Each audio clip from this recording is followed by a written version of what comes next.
Epstein ఒక చీకటి సామ్రాజ్యం. ఒక సాదాసీదా టీచర్ ప్రపంచంలోని అత్యంత శక్తివంతమైన వ్యక్తులకు స్నేహితుడు ఎలా అయ్యాడు?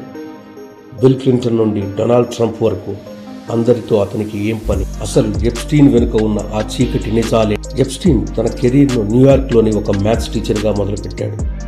కానీ అతని తెలివితేటలు అతన్ని ఇన్వెస్ట్మెంట్ బ్యాంకింగ్లోకి తీసుకెళ్లాయి. అతి తక్కువ కాలంలోనే కోటీశ్వర్ల ఆస్తులను మేనేజ్ చేసే ఫైనాన్షియల్ అడ్వైజర్గా ఎదిగాడు.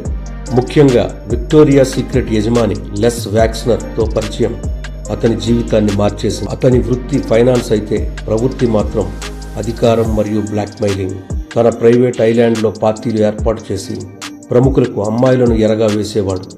దీని ద్వారా వారి రహస్యాలను తెలుసుకుని తన నెట్వర్క్ను ప్రపంచవ్యాప్తంగా విస్తరించాడు. ఈ చీకటి కోణాన్ని మొదటగా బయటపెట్టింది ది మియామి హెరాల్డ్ పత్రిక మరియు రిపోర్టర్ జూలీ కే బ్రౌన్.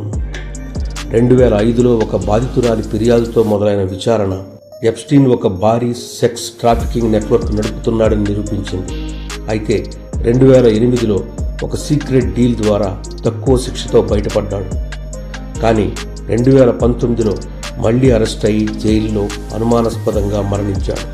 ప్రచారంలో ఉన్న దాని ప్రకారం ఎప్స్టీన్ దగ్గర ఎంతో మంది వీవీఐపీల సెకండ్ బై సెకండ్ వీడియోలు ఉన్నాయి. అందుకే అతను చనిపోయినా ఆ లిస్టులో ఉన్న పేర్లు చూసి ప్రపంచ దేశాధినేతలు ఎప్పటికీ వణికిపోతున్నారు. అయితే అతను చనిపోయి ఇన్నేళ్లయ్యాక ఈ వివరాలన్నీ ఇప్పుడే ఎందుకు బయటకు వస్తున్నాయి? దీనికి కారణం వర్జీనియా గిఫ్రీ అనే బాధితురాలు వేసిన సివిల్ కేసు. ఈ కేసులో భాగంగా సీల్ వేసి దాచిన వేల పేజీల డాక్యుమెంట్లను బహిర్గతం చేయాలని న్యూయార్క్ కోర్టు ఇటీవల ఆదేశించింది. గతంలో కేవలం జాన్ డో అనే మారుపేర్లతో ఉన్న వందలాది మంది ప్రముఖుల అసలు పేర్లు ఈ పత్రాల ద్వారా ఇప్పుడు ప్రపంచానికి తెలుస్తున్నాయి. ఎప్స్టీన్ చనిపోయిన అతని పాపాలలో భాగస్వాములైన వారందరినీ చట్టం ముందు నిలబెట్టాలనే బాధితుల సుదీర్ఘ పోరాటం వల్లే ఈ నిజాలు ఇప్పుడు బయటపడుతున్నాయి. ఇది కేవలం ఒక వ్యక్తి నేరం కాదు, దీని వెనుక ఉన్న ఒక వ్యవస్థ కుట్ర. దీనిపై మీ అభిప్రాయం ఏంటి? కామెంట్ చేయండి.